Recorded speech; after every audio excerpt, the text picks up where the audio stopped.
여러분 안녕하십니까, 서기수입니다. 금융영업의 경쟁이 점점 치열해지는 상황에서 다른 금융기관과 거래가 없는 신설, 창업기업의 대표이사를 마련한다는 것은 큰 기회가 아닐 수 없습니다. 잘만 진행하시면 정말 중요한 키맨이 생기는 것이고요.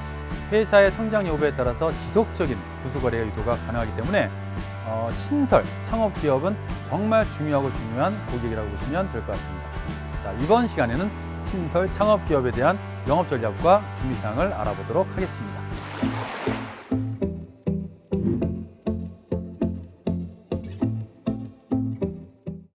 첫 번째로 국내 창업기업의 현황과 동향을 보자면 업종을 떠나서 일단 국내 기업의 환경을 살펴보면 보통 창업기업은 시장 진입한 다음에 2000년도가 생존의 최대 고비이고요.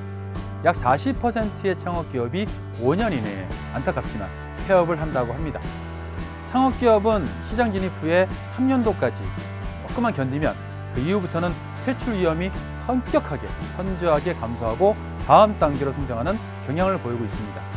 따라서 설립한 지, 창업한 지 2년 정도, 3년 정도 된 기업이 있으면 조금 더 여러분이 적극적으로 개입하셔가지고 회사의 경영이라든가 매출이라든가 신경 써주시면 이 다음에 큰 도움을 받을 수가 있을 것 같습니다. 자, 업종별 또는 기업 규모별, 지역별 차이는 있지만 중소창업기업이 성장 단계에 진입하는데 일반적으로 4년 정도 소요된다고 보고 있고요. 아울러서 규모가 작을수록 성장 단계 진입이 빠르고 다만 영세 기업화되면 반대로 성장 단계 진입이 좀 어렵게 된다고 보시면 될 것 같습니다. 모든 생명체는 탄생, 성장, 노쇠, 사망의 단계를 거치듯이 기업도 생명체와 마찬가지로 이와 유사한 단계를 거치는데요. 이러한 전환 시기에 은행에서의 어떤 역할이 굉장히 중요하고 단순히 상품이라든가 서비스 판매에 급급하지 마시고 함께 성장하신다는 그런 이미지, 그런 마음을 가지고 접근하시는 것이 좋을 것 같습니다.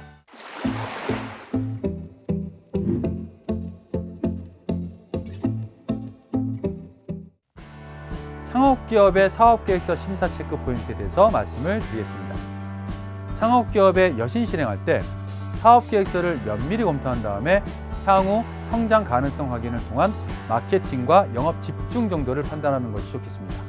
보통 마켓, 시장 항목에서는 시장 규모라든가 성장성은 어느 정도인지, 또는 시장의 제품이라든가 그 제품의 라이프 사이클은 어떠한지, 시장에서의 어떤 포지션, 위치와 강점과 약점은 무엇인지, 신규 참여나 대제품이 혹시 있는지를 꼼꼼하게 살펴보시고, 기술이라든가 제품, 생산력 분야에서는 사업 분야에서의 어떤 목표가 무엇이고 수익 구조가 어떤지, 제품 서비스의 독창성과 차별화가 있는지, 경쟁 기업에 비해서 우월성과 혹은 열의성이 있는지 또는 무엇인지, 무슨 특허를 취득하고 있고 추론 중에 있는 게 뭔지, IPO 가능성은 있는지, 이런 여러 가지를 사업계획서 통해서 확인하시면 되겠습니다. 그리고 경영진과 경영 능력 분야에 대해서는 경영진 개개인의 과거 구체적 실적이 어떠한지, 또 각 경영진의 역할과 성향, 커리어가 무엇인지, 시장의 재무적인 이슈는 무엇이고 대표이사가 누구고 그 사람의 경력이라든가 지분 점유율에 대한 부분이 어떠한지를 확인하시고요.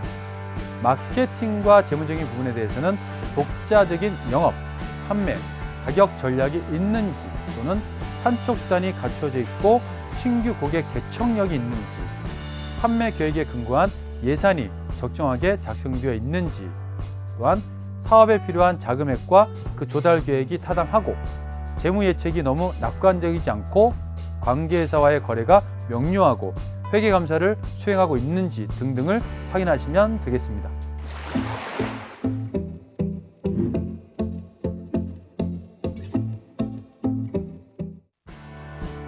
창업기업의 사업성 검토할 때 체크 포인트는요. 창업기업은 일단 창업한 다음에 2년 이상 버티는 것이 중요합니다. 따라서 진행하려고 하는 사업에 대한 전망과 성장 가능성을 꼼꼼하게 확인하시는 게 좋겠고요. 사업성만 보자면 CEO와 임원, 직원들에 대한 집단 대출이라든가 퇴직연금 등의 다양한 영업 분야가 함께 생기기 때문에 사업의 어떤 그 성장성이라든가 앞으로의 어떤 그 긍정 여부를 꼼꼼하게 챙기시는 게 좋겠습니다. 창업기업의 사업성 검토할 때 체크 포인트로서 크게 세 가지로 나눌 수가 있는데요. 첫 번째로는 사업의 개요와 소유자금의 적정성으로 사업 추진 목적 및 방향 거래 동기 파악을 하시고, 대표자의 동업계 경력이라든가 또는 개인적인 재력 등을 사업 추진 능력 등을 통해서 파악하시는 게 좋겠습니다. 그리고 실질 경영자를 파악하시고 불량 규제자가 혹시 있는지 아니면 그런 사람이 아닌지를 확인하시고요. 총 소유자금 규모가 적정한지, 용도별로 대지 구입이라든가 건물, 본사 구입이라든가 기기장치 구입 같은 거가 정말 제대로 적정한지에 대한 분석을 하시고, 이러한 부분은 인근의 실거래 가격이라든가 건물 신축 단가표 등을 확인하시는 게 좋겠습니다. 아울러 빌딩이라든가 상가의 경우에는 감정 가격과 실거래 가격의 차이를 꼭 체크하시고, 전체 소유자금 대비 차입금 의존도가 적정한지, 너무 부채가 많은지 이런 거를 꼼꼼하게 체크하시고 검토하시면 좋겠습니다. 자기자금 조달 계획과 재무 상황에 대해서는 총 소유자금 중에 자기자금 부담분의 적기 조달 가능성을 검토하시고요.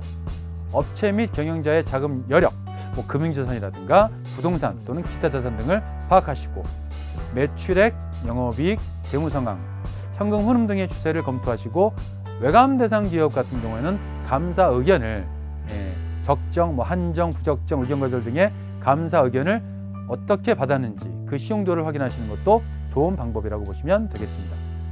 자, 마지막으로 기술성, 시장성과 채권 보전은 영업점에서 조사하기 어려운 부분이 있기 때문에 대략적으로 검토하시고요. 본부의 어떤 조사를 의뢰해서 본부를 통해서 제품 생산을 위한 기술 수준이라든가 시장 진입 및 판매 계획 달성 가능성을 따져보시는 게 좋겠습니다. 그 업종 기업이 여러분 지점에서는 첫 거래처지만 동종 업종에 대해서 은행 차원에서는 굉장히 많은 거래처가 있을 것 같습니다.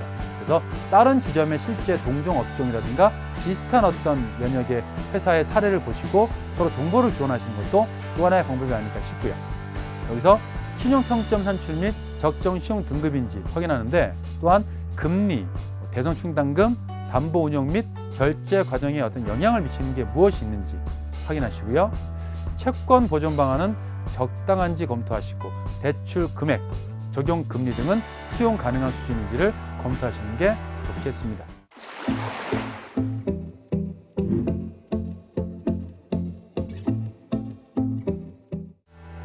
우리나라의 중소창업기업이 직면하는 문제를 우리가 아셔야겠죠. 자, 그 부분은 아무리 전 회사나 업종에서 유능하고 성공한 대표이사를 하더라도 본인이 직접 회사를 창업해서 사업을 시작함에 있어서는 예상치 못하는 돌발 변수라든가 상황이 많기 때문에 많은 애로사항과 어려움을 호소하고 있습니다.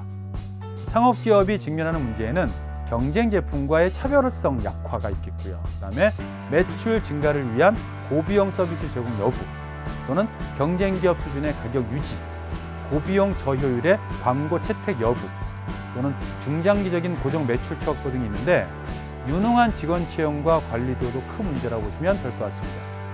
여하튼 여러분께서 거래하시는 창업기업들, 그 대표이사들 많은 고민을 하고 있고 많이 힘들어하고 계십니다. 그럴 때 여러분이 짠 하고 나타나셔가지고 그 창업기업들이 정말 3년 이상만 버틸 수 있도록 옆에서 조금만, 너무 무리하게 어떤 은행의 어떤 규정 같은 거 어기라는 뜻이 아니고요. 그 안에서 우리가 최대한 예외금리라도 도와줄 수 있는 게 있으면 도와주시면, 이 다음에 그 기업, 그 대표이사가 여러분의 큰 키맨이 된다는 거 잊지 마시고, 다시 한번 우리가 등잔 밑을 찾아보는 그런 습관을 부탁드리겠습니다. 감사합니다.